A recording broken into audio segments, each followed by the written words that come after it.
So I got asked recently, how do I keep ending up in situationships? Like, no matter who I meet on Tinder or Bumble or all the swipey swipe apps, I keep ending up in conversations with guys. That was the person was asking about men who don't want more. And the first thing I'll say is that if you're consistently ending up in situationships, it's because you're not available to relationships. That unconsciously, you've likely figured out that if you only stay in dynamics that are intimate related and don't have any risk of the heart perceptually, because I can guarantee that if you keep saying you want a situationship when you really want more, you're going to end up real heartbroken.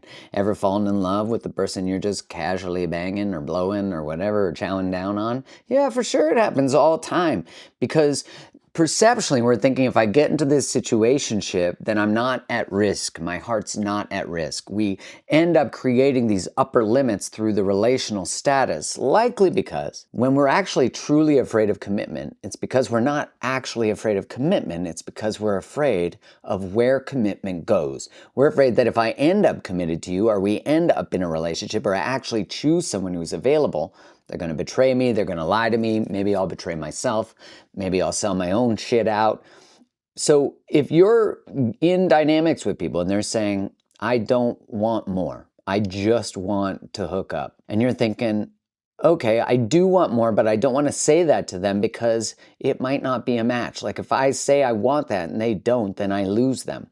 You're prioritizing a connection to them over a connection to yourself. And so then when you end up falling in love with them and you're thinking, I'll just give them the best sex they've ever had in their life, and then how could they not choose me? And you know what they're doing? They're going to their friends and they're like, you wouldn't believe this. I'm getting the best BJs I've ever had in my life. And this chick doesn't want any commitment. She's not even asking for it. She's totally down. And now, obviously, this could happen guy, girl, it doesn't really matter.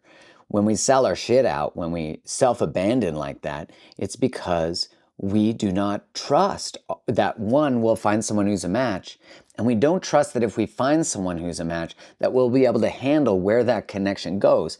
Now, here's the way out of this.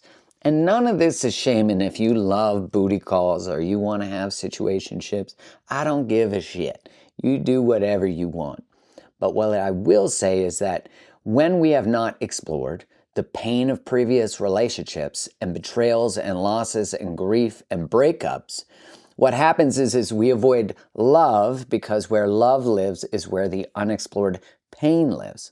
So the way out is to actually explore your breakups. It's to actually explore, when I say to you, when I love someone, your answer is probably what you're afraid of. They lie to me, they cheat, they leave, they hurt me, I leave myself, I lie to myself, I lose myself, I don't stand up for myself, right? So you start to see how you finish that sentence is how the story already plays out if you were to open your heart.